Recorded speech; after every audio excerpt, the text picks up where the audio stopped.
नमस्कार, स्वागत है आप सभी का A1 टीवी में। मैं हूं आपके साथ उमंग माथुर और आप देख रहे हैं A1 उत्तर प्रदेश। बुलेटिन की शुरुआत करेंगे, लेकिन पहले नजर डालेंगे इस वक्त की हेडलाइंस पर।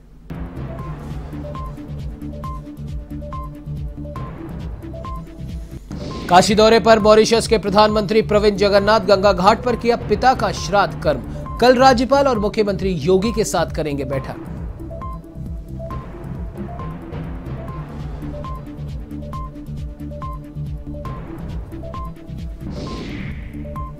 नए पैटर्न से होगी यूपी बोर्ड 10वीं 12वीं की परीक्षाएं। ग्रेजुएशन में लागू होगा ग्रेडिंग सिस्टम। मुख्यमंत्री योगी ने जारी किए निर्देश।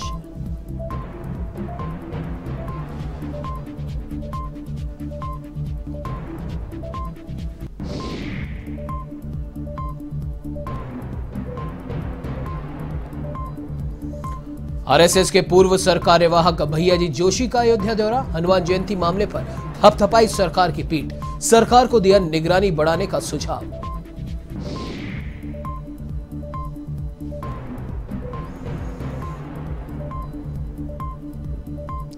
रामपुर में दीपू हत्याकांड के मुख्य आरोपी से पुलिस की मुठभेड़। गोली लगने से घायल हुआ आरोपी कृष्ण प्रकाश यादव। शेष 3 आरोपियों की तलाश जारी।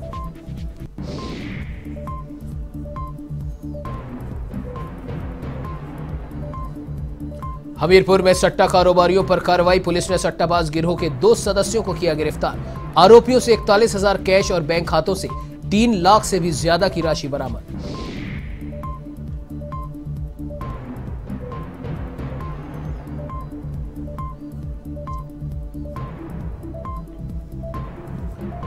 अब आइए बुलेटिन की शुरुआत करते हैं विस्तार से। मॉरिशस के प्रधानमंत्री प्रविंद जगन्नाथ अपने 17 सदस्यीय दल के साथ 3 दिवसीय वाराणसी दौरे पर है, जहां उन्होंने दशाश्वमेध घाट पर श्राद्ध कर्म किया और मॉरिशस के प्रधानमंत्री प्रविंद जगन्नाथ ने पारंपरिक रीति रिवाज से अपने पिता की आत्मा की शांति के लिए प्रार्थना की। तो वही 22 अप्रैल को राज्यपाल आनंदीबेन पटेल और मुख्यमंत्री योगी आदित्यनाथ भी मॉरिशस के प्रधानमंत्री से मुलाकात करेंगे। इस दौरान नदेसर स्थित होटल में राज्यपाल आनंदीबेन पटेल और मुख्यमंत्री योगी आदित्यनाथ के साथ बैठक होगी और इससे पहले वे 15वें प्रवासी भारतीय सम्मेलन के भव्य आयोजन में जनवरी 2019 में आपको बता दें कि बतौर मुख्य अतिथि शामिल हुए थे।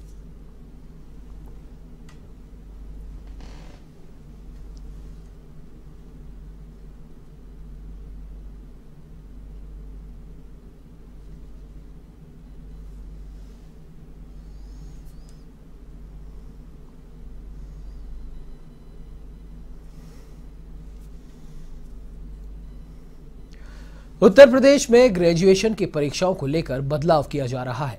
दरअसल अब ग्रेजुएशन में ग्रेडिंग सिस्टम लागू होगा। छात्रों में परीक्षा को लेकर पैदा हुए तनाव को देखते हुए यह बदलाव किया जा रहा है।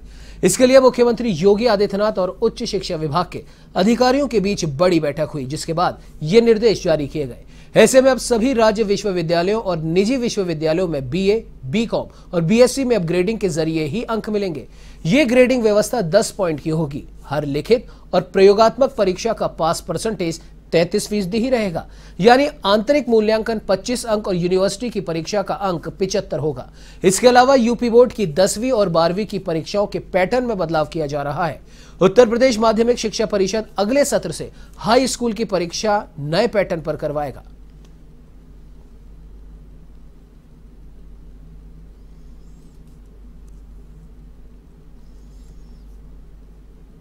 तो वही उत्तर प्रदेश के लखनऊ विकास प्राधिकरण में मुख्यमंत्री योगी के निर्देश पर जनता दरबार लगाया गया। प्राधिकरण के अपर सचिव ज्ञानेंद्र वर्मा और विहित प्राधिकारी अमित राठौड़ समेत आला अधिकारियों ने आमजन की फरियाद सुनी और लोगों की समस्या निवारण की कार्रवाई शुरू की गई। इस मौके पर DK सिंह, नायब तहसीलदार स्निग्धा चतुर्वेदी, अधिशासी अभियंता KK बंसल ने भी लोगों की समस्या को जानने का प्रयास किया।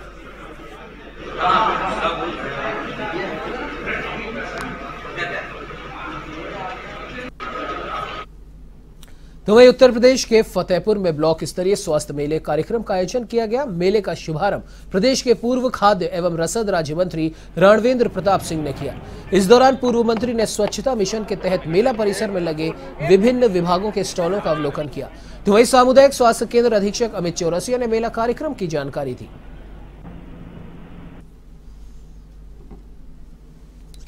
माननीय मुख्यमंत्री जी का के द्वारा संचालित जो है मेले का आयोजन 18 से 23 तारीख के बीच में करना था, जिसमें CSC एग्जाम के लिए 21 तारीख की जो है तिथि नियुक्त की गई है, जिसके मुख्य अतिथि उत्तर प्रदेश सरकार के पूर्व मंत्री धुन्नी भैया जी के द्वारा जो है उद्घाटन किया गया है। और मेले का मेन उद्देश्य है कि इसमें हर विभाग के अपने अपने काउंटर लगाए गए हैं, जिसमें लोगों को जागरूक करना है। मेले के माध्यम से लोगों को जागरूक करना होता है कि इस समय संचारी रोग बढ़ते जा रहे हैं।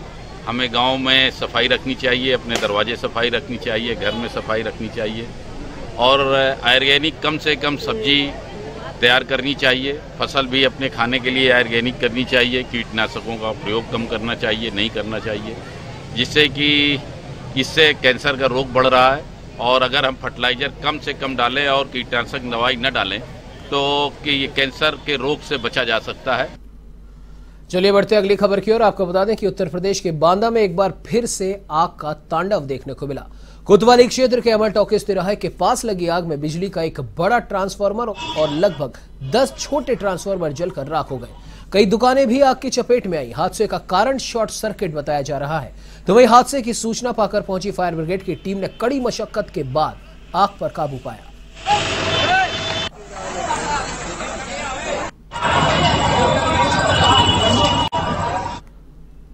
खबर उत्तर प्रदेश के रामपुर से है, जहां बिलासपुर में हुए दीपू हत्याकांड के मुख्य आरोपी कृष्ण प्रकाश यादव उर्फ लल्ला यादव के साथ पुलिस की मुठभेड़ हुई।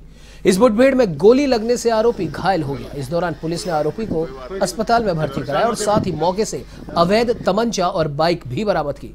आपको बता दें कि 17 अप्रैल को दीपू नाम के व्यक्ति की 4 बदमाशों ने गोली मारकर हत्या कर दी थी। ऐसे में पुलिस ने एक आरोपी को मुठभेड़ के बाद गिरफ्तार कर लिया, जबकि 3 की तलाश जारी है।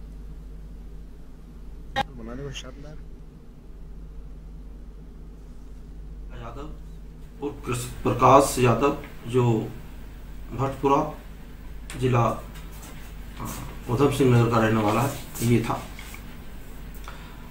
आज थानाध्यक्ष स्वार को सूचना प्राप्त हुई कि जो मुख्य अभियुक्त है लल्ला यादव, ये बिलासपुर से स्वार की तरफ आएगा।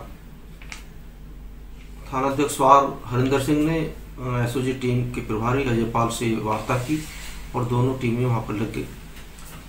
20/21 की रात्रि एक मोटरसाइकिल उधर से आती हुई दिखाई दी बिलासपुर की तरफ से। पुलिस टीम ने रोकने का प्रयास किया, लेकिन ये भागने लगा। इसकी मोटरसाइकिल फिसल कर गिर गई। इसने पुलिस पर फायरिंग करनी शुरू कर दी। जवाबी फायरिंग में बदमाश घायल हो गया, जिसे प्राथमिक उपचार के लिए CHC स्वार भेजा गया है। तो वे उत्तर प्रदेश के सहारनपुर कुतुबशेर पुलिस की कार सवार बदमाशों से मुठभेड़ हो गई। अंबाला रोड के उनाली पुलिया पर चेकिंग के दौरान बदमाशों ने पुलिस पर फायरिंग शुरू कर दी। तो वहीं पुलिस की जवाबी कार्रवाई में एक बदमाश घायल हो गया, जबकि उसका साथी फरार हो गया।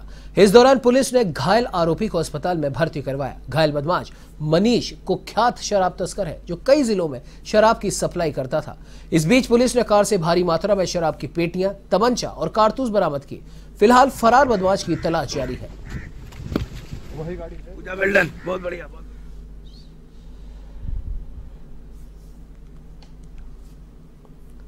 खबर उत्तर प्रदेश के बिजनौर से है, जहां खौ बैराज गंगा नदी में अपने 3 दोस्तों के साथ नहाने गए एक युवक का शव बरामद हो गया है।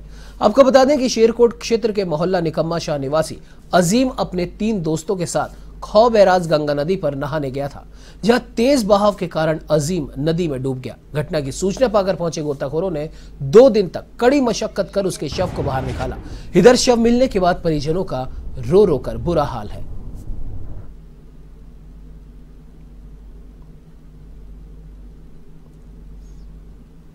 तो वही उत्तर प्रदेश के हमीरपुर में IPL मैच पर सट्टा लगाने का कारोबार तेजी से फल फूल रहा है और इसी के चलते पुलिस ने विशेष अभियान चलाकर सट्टाबाज गिरोह के 2 सदस्यों को गिरफ्तार किया।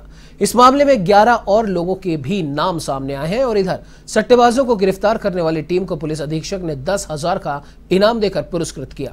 तो वही आरोपियों से 41,000 रुपए कैश और उनके बैंक खातों से 3,13,000 रुपए बरामद किए हैं। फिलहाल मामले की जांच जारी है। मौदाहा थाने में आज 2 सटोरिये पकड़े गए हैं, जो IPL में जो मैच चल रहा है उसमें हार जीत की बाजी लगा करके सट्टा खिलवाने का काम करते थे। बहुत दिनों से ये जानकारी मिल रही थी कि मौदाहा कोतवाली में बड़े पैमाने पर IPL के सट्टेबाज सक्रिय हैं। इसको दृष्टिगत रखते हुए साइबर टीम और मौधा कोतवाली पुलिस द्वारा 2 व्यक्तियों को पकड़ा गया। एक तो आबिद और दूसरा मोहम्मद हुमायूं उर्फ केके। इनके कब्जे से 41,300 रुपये बरामद हुआ। साथ ही इनके ऑनलाइन जो ट्रांजैक्शन किए गए तो दोनों के खाते में 3,13,332 रुपए है, जिसको उस खाते को फ्रीज करा। उत्तर प्रदेश के शाहजहांपुर में डबल डेकर बसों के खिलाफ एआरटीओ प्रवर्तन शांति भूषण पांडे ने एक विशेष अभियान चलाकर बड़ी कार्रवाई को अंजाम दिया। सड़क सुरक्षा सप्ताह के तहत डबल डेकर बसों, भूसे से लदे ट्रकों और लापरवाही बरतने वाले वाहन चालकों के खिलाफ विशेष अभियान चलाया गया है। इस दौरान 3 भूसे के ट्रकों को सीज किया गया। साथ ही 8 डबल डेकर बसों के विरुद्ध चालान पेश किए गए और साथ ही 150 अन्य वाहनों पर भी कार्रवाई की गई।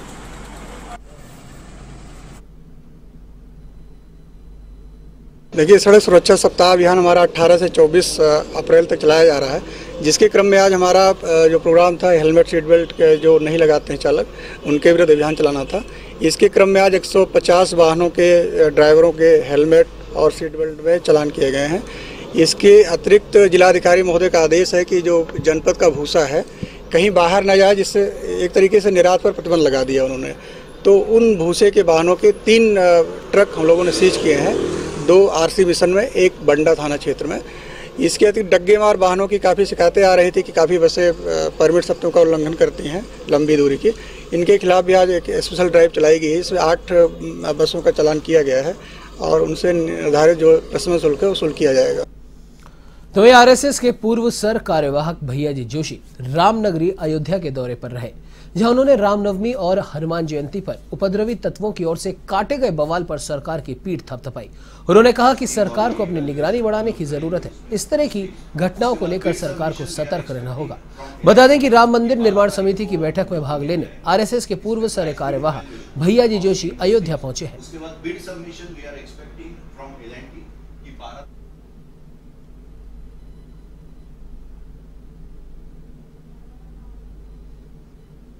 इसमें सरकार ने निगरानी और अधिक बढ़ानी होगी। ऐसी घटनाएं होने की संभावनाएं जब रहती है तो अधिक सतर्क रहना ही पड़ता है, और मैं समझता हूँ कि सरकार सतर्क है, ऐसा मुझे लगता है। लेकिन घटनाएं होती तो घटनाओं के बाद जो भी गलत काम हुआ है तो अपराधियों को ढूंढना, उनको दंडित करना एक काम शासन का है, उन्होंने करना है। तो 2024 के लोकसभा चुनाव से ठीक पहले मंदिर निर्माण का कार्य पूरा हो जाएगा, जिसके साथ भगवान श्री राम लला अपने गर्भगृह में विराजमान होंगे। इस दौरान अयोध्या में एक भव्य उत्सव का आयोजन किया जाएगा। दरअसल अयोध्या के सर्किट हाउस में मंदिर निर्माण समिति की 2 दिवसीय बैठक में निर्माण संबंधी कार्यों को लेकर मंथन किया गया। इस बैठक के बाद ट्रस्ट के महासचिव चंपत राय ने यह जानकारी दी। उन्होंने कहा कि दिसंबर 2023 में नहीं बल्कि मकर संक्रांति 2024 में रामलला को विराजमान कराया जाएगा। तो वहीं श्री राम जन्मभूमि तीर्थ क्षेत्र के महासचिव चंपत राय ने कहा कि मंदिर निर्माण का कार्य अपने प्रगति पर है और दिसंबर 2023 तक मंदिर निर्माण के भूतल का निर्माण पूरा किए जाने की उम्मीद है। बहुत काम की प्रगति बहुत संतोषजनक है। राजस्थान के भरतपुर जिले से पत्थर आने की जो कुछ कानूनी बाधाएं थीं, वो भारत सरकार और राजस्थान सरकार ने बहुत ही शालीनता के साथ उन बाधाओं को दूर कर दिया है। एक रथ में 2 पहिए रहते हैं, रथ के 2 पहियों के समान दोनों सरकारों ने काम किया है। इसके परिणाम स्वरूप राजस्थान सरकार को हजारों करोड़ रुपया रेवेन्यू प्राप्त होने का रास्ता खुल गया है। तो इन धार्मिक स्थलों को लेकर चल रहे लाउड स्पीकर विवाद पर उत्तर प्रदेश की योगी सरकार ने एक बड़ा फैसला लिया। इसके मुताबिक अब सभी धार्मिक स्थलों के परिसर से लाउड स्पीकर की आवाज बाहर नहीं जानी चाहिए और साथ ही लाउड स्पीकर की आवाज से दूसरे लोगों को भी कोई असुविधा नहीं होनी चाहिए। इस फैसले का अयोध्या में संत और मुस्लिम पक्षकारों ने स्वागत किया है। रामलला के प्रधान पुजारी आचार्य सत्येंद्र दास ने कहा कि मुख्यमंत्री का आदेश सराहनीय है, किसी को भी लाउड स्पीकर से समस्या ना हो, इसका ध्यान रखना चाहिए। ये सवाल लाउड स्पीकर का है और हमारे उत्तर प्रदेश में माननीय मुख्यमंत्री योगी जी ने जो है कहा है कि जो है कहीं भी कोई भी धार्मिक स्थल हो तो आवाज इतनी ही होनी चाहिए कि वो परिसर में ही सुनाई पड़े। अच्छी बात है, हम उसको अच्छा मानते हैं। हमें चाहते हैं कि लाउड स्पीकर की आवाज़ इससे पहले निर्धारित की गई थी। इसका मामला हाई कोर्ट में भी गया, सुप्रीम कोर्ट में भी गया, क्योंकि चाहे वो लाउड स्पीकर हो चाहे वो डीजे हो, जब ये बजते हैं तो बहुत से लोगों को तकलीफ होती है, चाहे वो हिंदू हो चाहे मुसलमान। इतनी तेज आवाज़ में लोग बजाते हैं कि जिससे जो लोग जो है थोड़ा सा बीमार हैं उनको बहुत तकलीफ होती है। योगी आदित्यनाथ जी को बहुत बहुत साधुवाद, धन्यवाद है, क्योंकि हम लोग पहले से ही कह रहे थे कि लोगों को देखिए आपत्ति होती है।